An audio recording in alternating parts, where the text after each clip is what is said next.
Byron Bay, Australia's easternmost point, a place where the sun kisses the ocean and the waves dance to the rhythm of the wind. It's a picturesque paradise that draws people from all corners of the globe, a haven of surf, sand, and serenity.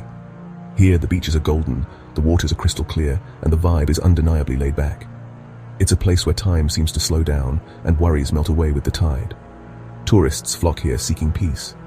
They come for the tranquility, the beauty, and the promise of a perfect getaway. But what they find is something else entirely. They find terror lurking in the shadows. This is a place of contradictions. On the surface, it's a utopia of sun and surf. But beneath that sunny exterior lies a darker reality. The locals know it well, even if the tourists don't. Laid-back vibes clash with an undercurrent of fear. The streets that once felt safe now seem ominous. The friendly faces of neighbors are tinged with suspicion. The carefree days are overshadowed by an ever-present sense of dread. The beauty of nature can't hide the darkness that lingers. The stunning landscapes, the vibrant sunsets, the serene beaches, they all mask a sinister truth. Something is not right in this paradise. Something lurks beneath the surface. An unseen force that casts a shadow over the town. It's a presence that everyone feels but no one can see. It's the reason why the residents are always on edge. The residents of Byron Bay once felt safe. They lived in harmony with nature, enjoying the simple pleasures of life. But now that sense of security has been shattered. They lock their doors and look over their shoulders, always wary of what might be lurking in the shadows. Now they lock their doors. They fear the shadows. The once vibrant community is now gripped by a collective anxiety. The fear is palpable, and it has changed the very fabric of life in this coastal town. They whisper about the killer in their midst. The stories are hushed, shared in secret, but the fear is real. The paradise that once was is now a paradox, a place of beauty and terror, of light and shadow. This is the Paradise Paradox. It began on a Tuesday. A local shopkeeper, Sarah McClellan, was found dead. Her shop, usually bustling, was silent. The peace of Byron Bay was shattered. The news spread like wildfire. Disbelief turned to panic. Sarah was loved by all. Who would do this? The police started their investigation. They had no leads, no witnesses, just a community in shock. The killer had vanished. Weeks turned into months. The fear in Byron Bay grew. Then another body was found.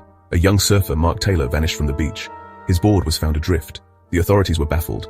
2 murders, no connection. The media descended, hungry for a story. Byron Bay became synonymous with fear. Whispers of a serial killer began to circulate. The police dismissed it as speculation, but the fear was real. Something was wrong in paradise. The third murder confirmed their worst fears. The town of Ravenswood had never seen anything like it. The once peaceful community was now gripped by a sense of dread and paranoia. The local police, who were more accustomed to dealing with petty thefts and minor disturbances, found themselves facing a nightmare scenario. The media dubbed the killer the Devil's Signature, due to the eerie calling card left at each crime scene. A young backpacker, Emily Carter, disappeared from her hostel. She was a vibrant 22-year-old, full of life and adventure, traveling the world before settling down. Her friends and family were frantic, plastering the town with missing person posters and pleading for any information. The hostel staff remembered her as friendly and outgoing, always eager to share stories of her travels. Her body was found days later, dumped in the rainforest. The discovery was made by a group of hikers who stumbled upon the gruesome scene. The police cordoned off the area, meticulously searching for clues. The dense foliage and remote location made the investigation challenging, but they were determined to find the perpetrator. The police finally admitted it. In a tense press conference, the chief of police addressed the media, confirming the community's worst fears. The town was dealing with a serial killer. The announcement sent shockwaves through Ravenswood, as residents grappled with the horrifying reality. They were dealing with a serial killer. The task force was expanded, bringing in experts from neighboring cities. Detectives worked around the clock, piecing together evidence and following up on leads. The pressure was immense, as the community demanded answers and justice for the victims. A chill ran down the spines of every resident. Who would be next? Each victim was different. Different ages, different backgrounds. The randomness of the attacks made everyone feel vulnerable. Parents kept their children close, and neighbors watched each other with suspicion. The once tight-knit community was unraveling under the strain of fear. But there was a pattern. Detectives noticed subtle similarities in the crime scenes. The way the bodies were positioned, the choice of locations, and the timing of the murders all pointed to a meticulous and calculating mind. They began to piece together a profile of the killer, hoping to predict his next move. A chilling calling card left at each scene, a single white feather. This macabre signature became the symbol of the killer's twisted game. The feather, seemingly innocent, took on a sinister meaning. representing the fragility of life and the cold-blooded nature of the murders. The town of Ravenswood would never be the same again. Section 5. Dead ends and false trails. The police worked tirelessly. They followed every lead, every hunch. They interviewed hundreds of people, but the killer was always one step ahead. The pressure mounted. The media scrutiny intensified. The residents grew impatient. They demanded answers. The police had none. Years passed. The case went cold. The killer disappeared. But the fear remained. Byron Bay was forever changed. Section 6. Living in fear. The Byron Bay murders left an indelible mark. This once serene coastal town, known for its picturesque beaches and laid-back lifestyle, was suddenly thrust into a nightmare. The tranquility that defined Byron Bay was shattered, replaced by an overwhelming sense of dread and uncertainty. The once carefree atmosphere was gone, replaced by a constant unease. The vibrant community, which thrived on tourism and the arts, now found itself grappling with fear. The streets that were once filled with laughter and music became eerily silent, as if the town itself was mourning. Locals who once left their doors unlocked now lived in fear. They installed security systems, fortified their homes, and took extra precautions. Parents held their children closer, their eyes constantly scanning for any sign of danger.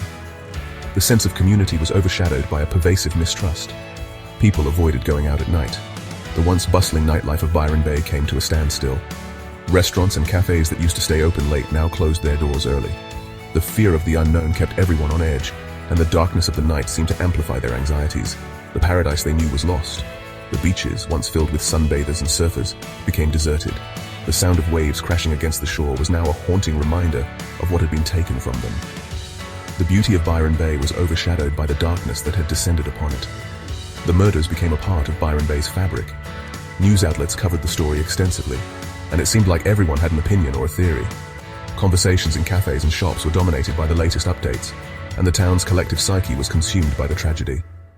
A dark secret whispered in hushed tones. The fear of the unknown perpetrator loomed large, and rumors spread like wildfire. Every stranger was viewed with suspicion, and the sense of safety that once defined Byron Bay was now a distant memory. A constant reminder that evil can lurk even in the most beautiful places. The idyllic setting of Byron Bay, with its stunning landscapes and vibrant community, was forever changed. The shadow of the murders cast a long and dark pall over the town, a stark reminder that paradise can be lost in an instant. Section 7. Profiling a phantom. Criminal profilers were called in. They studied the case files, analyzed the evidence. They tried to understand the killer's mind. They theorized about the killer's motives, his methods, his profile. But without a suspect, it was all just speculation. The profilers believed the killer was a sadist, someone who enjoyed inflicting pain and terror, someone who blended in, hiding in plain sight. Section 8. The trail runs cold. Years later, the Byron Bay murders remain unsolved. The police have investigated countless leads, but the killer has vanished. Some believe the killer moved on, finding new victims in new locations. Others believe he's still out there, watching, waiting. The mystery continues to haunt Byron Bay, a constant reminder that even in paradise, darkness can prevail. Section 9. Unanswered questions. The Byron Bay murders serve as a chilling reminder. Evil can lurk anywhere, even in the most idyllic settings. The killer may never be brought to justice, but the search for answers continues. The victims deserve justice. Will the mystery of the Byron Bay murders ever be solved?